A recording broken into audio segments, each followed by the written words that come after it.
17वां अध्याय। प्रणव का महात्म्य व शिवलोक के वैभव का वर्णन।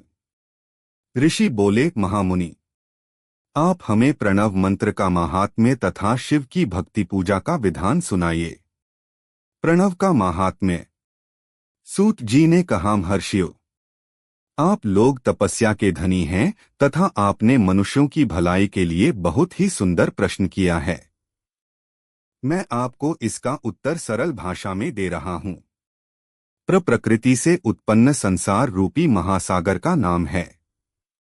प्रणव इससे पार करने के लिए नौका स्वरूप है। इसलिए ओंकार को प्रणव की संज्ञा दी गई है। प्रपंच न नहीं है, वह तुम्हारे लिए। इसलिए ओम को प्रणव नाम से जाना जाता है, अर्थात प्रणव वह शक्ति है जिसमें जीव के लिए किसी प्रकार का भी प्रपंच अथवा धोखा नहीं है। यह प्रणव मंत्र सभी भक्तों को मोक्ष देता है। मंत्र का जाप तथा इसकी पूजा करने वाले उपासकों को यह नूतन ज्ञान देता है। माया रहित महेश्वर को भी नव अर्थात नूतन कहते हैं। वे परमात्मा के शुद्ध स्वरूप हैं। प्रणव साधक को नया अर्थात शिवस्वरूप देता है। इसलिए विद्वान इसे प्रणव नाम से जानते हैं, क्योंकि यह नव दिव्य परमात्म ज्ञान प्रकट करता है। इसलिए यह प्रणव है। प्रणव के दो भेद हैं, स्थूल और सूक्ष्म। सूक्ष्म प्रणव व नमः शिवाय यह पंचाक्षर मंत्र स्थूल प्रणव है। जीवन मुक्त पुरुष के लिए सूक्ष्म प्रणव के जाप का विधान है, क्योंकि यह सभी साधनों का सार है। देह का विलय होने तक सूक्ष्म प्रणव मंत्र का जाप अर्थभूत परमात्म तत्व का अनुसंधान करता है। शरीर नष्ट होने पर ब्रह्मस्वरूप शिव को प्राप्त करता है। इस मंत्र का 36 करोड़ बार जाप करने से मनुष्य योगी हो जाता है। यह अकार, उकार, मकार, बिंदु और नाद सहित अर्थात अ, उ, म 3 दीर्घ अक्षरों और मात्राओं सहित प्रणव होता है, जो योगियों के हृदय में निवास करता है। यही सब पापों का नाश करने वाला है। शिव है उस शक्ति और मकार इनकी एकता है। पृथ्वी, जल, तेज, वायु और आकाश 5 भूत तथा शब्द, स्पर्श आदि 5 विषय कुल मिलाकर 10 वस्तुएं मनुष्यों की कामना के विषय हैं। इनकी आशा मन में लेकर जो कर्मों का अनुष्ठान करते हैं वे प्रवृत्ति मार्गी कहलाते हैं, तथा जो निष्काम भाव से शास्त्रों के अनुसार कर्मों का अनुष्ठान करते हैं वे निवृत्त मार्गी हैं। वेद के आरंभ में तथा दोनों समय की संध्या वंदना के समय सबसे पहले उकार का प्रयोग करना चाहिए। प्रणव के 9 करोड़ जाप से पुरुष शुद्ध हो जाता है। फिर 9 करोड़ जाप से पृथ्वी की, फिर इतने ही जाप से तेज की, फिर 9 करोड़ जाप से वायु की और फिर 9 करोड़ जाप से गंध की सिद्धि होती है।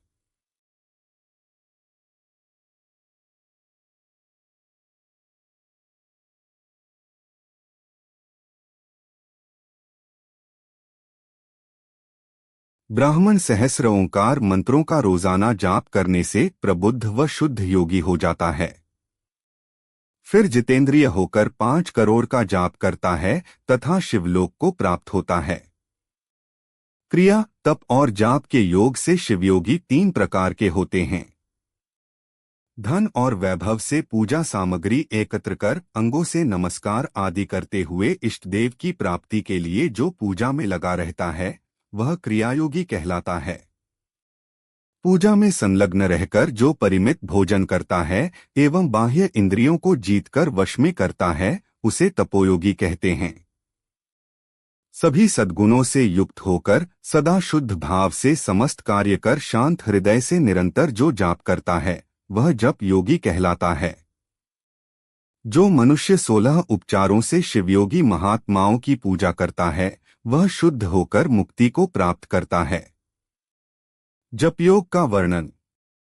ऋषियों, अब मैं तुमसे जपयोग का वर्णन करता हूँ। सर्वप्रथम मनुष्य को अपने मन को शुद्ध कर पंचाक्षर मंत्र नमः शिवाय का जाप करना चाहिए। यह मंत्र संपूर्ण सिद्धियां प्रदान करता है। इस पंचाक्षर मंत्र के आरंभ में ओंकार का जाप करना चाहिए। गुरु के मुख से पंचाक्षर मंत्र का उपदेश पाकर कृष्ण पक्ष प्रतिपदा से लेकर चतुर्दशी तक साधक रोज एक बार परिमित भोजन करे, मौन रहे, इंद्रियों को वश में रखे, माता पिता की सेवा करे, नियम से 1 सहस्र पंचाक्षर मंत्र का जाप करे, तभी उसका जपयोग शुद्ध होता है। भगवान शिव का निरंतर चिंतन करते हुए पंचाक्षर मंत्र का 5 लाख जाप करे। जपकाल में शिवजी के कल्याणमय स्वरूप का ध्यान करे। ऐसा ध्यान करे कि भगवान शिव कमल के आसन पर विराजमान हैं।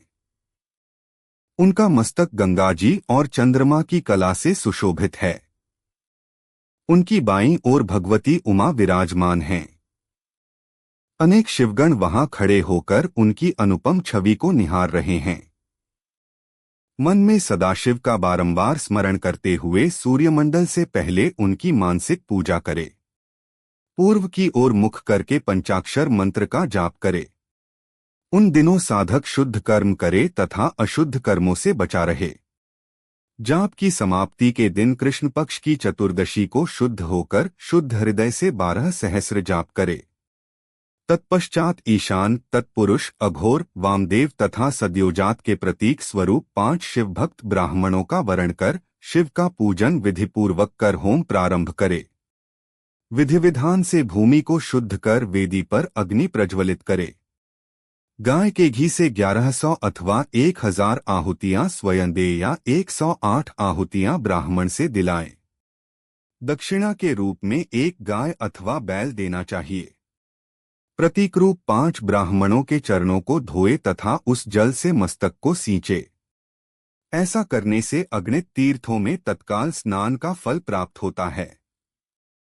इसके उपरांत ब्राह्मणों को भरपूर भोजन कराकर देवेश्वर शिव से प्रार्थना करे। फिर 5 लाख जाप करने से समस्त पापों का नाश हो जाता है। पुनः 5 लाख जाप करने पर भूतल से सत्य लोक तक 14 भुवनों पर अधिकार प्राप्त हो जाता है। कर्म माया और ज्ञान माया का तात्पर्य। माँ का अर्थ है लक्ष्मी। उससे कर्मभोग प्राप्त होता है, इसलिए यह माया अथवा कर्म माया कहलाती है। इसी से ज्ञान भोग की प्राप्ति होती है, इसलिए उसे माया या ज्ञान माया भी कहा गया है। उपर्युक्त सीमा से नीचे नश्वर भोग है और ऊपर नित्य भोग। नश्वर भोग में जीव सकाम कर्मों का अनुसरण करता हुआ विभिन्न योनियों व लोकों के चक्कर काटता है। बिंदु पूजा में तत्पर रहने वाले उपासक नीचे के लोकों में घूमते हैं। निष्काम भाव से शिवलिंग की पूजा करने वाले ऊपर के लोक में जाते हैं। नीचे कर्मलोक है और यहाँ सांसारिक जीव रहते हैं। ऊपर ज्ञान लोक है जिसमें मुक्त पुरुष रहते हैं और आध्यात्मिक उपासना करते हैं। शिवलोक के वैभव का वर्णन। जो मनुष्य सत्य अहिंसा से भगवान शिव की पूजा में तत्पर रहते हैं, कालचक्र को पार कर जाते हैं। कालचक्रेश्वर की सीमा तक महेश्वर लोक है।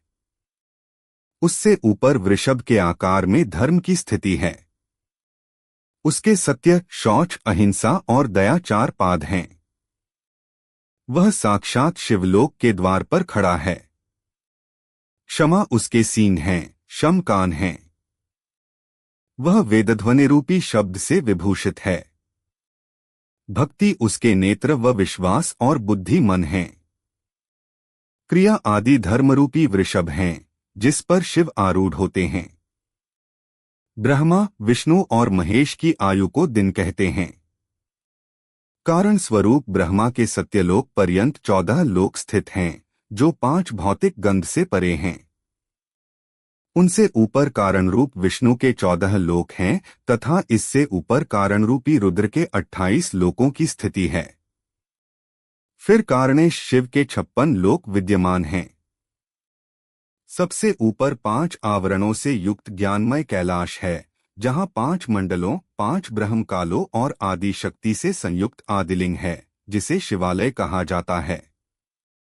वहीं पराशक्ति से युक्त परमेश्वर शिव निवास करते हैं। वे सृष्टि, पालन, संहार, तिरोभाव और अनुग्रह आदि कार्यों में कुशल हैं। नित्य कर्मों द्वारा देवताओं का पूजन करने से शिव तत्व का साक्षात्कार होता है। जिन पर शिव की कृपा दृष्टि पड़ चुकी है वे सब मुक्त हो जाते हैं। अपनी आत्मा में आनंद का अनुभव करना ही मुक्ति का साधन है। जो पुरुष क्रिया, तप, जाप, ज्ञान और ध्यान रूपी धर्मों से शिव का साक्षात्कार करके मोक्ष को प्राप्त कर लेता है, उसके अज्ञान को भगवान शिव दूर कर देते हैं। शिव भक्ति का सत्कार। साधक 5 लाख जाप करने के पश्चात भगवान शिव की प्रसन्नता के लिए महाभिषेक एवं नैवेद्य से शिव भक्तों का पूजन करे। भक्त की पूजा से भगवान शिव बहुत प्रसन्न होते हैं। शिव भक्त का शरीर शिवरूप ही है। जो शिव के भक्त हैं और वेद की सारी क्रियाओं को जानते हैं, वे जितना अधिक शिव मंत्र का जाप करते हैं उतना ही शिव का सामीप्य बढ़ता है। शिव भक्त स्त्री का रूप पार्वती देवी का है तथा मंत्रों का जाप करने से देवी का सान्निध्य प्राप्त हो जाता है।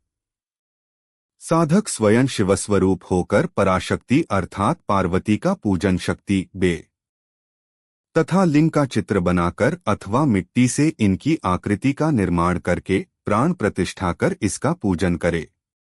शिवलिंग को शिव मानकर अपने को शक्ति रूप समझकर शक्ति लिंग को देवी मानकर पूजन करे। शिव भक्त शिव मंत्र रूप होने के कारण शिव के स्वरूप है। जो 16 उपचारों से उनकी पूजा करता है उसे अभीष्ट फलों की प्राप्ति होती है। उपासना के उपरांत शिव भक्त की सेवा से विद्वानों पर शिवजी प्रसन्न होते हैं। 5, 10 या 100 सपत्नीक शिव भक्तों को बुलाकर आदरपूर्वक भोजन कराएं। शिव भावना रखते हुए निष्कपट पूजा करने से भूतल पर फिर जन्म नहीं होता।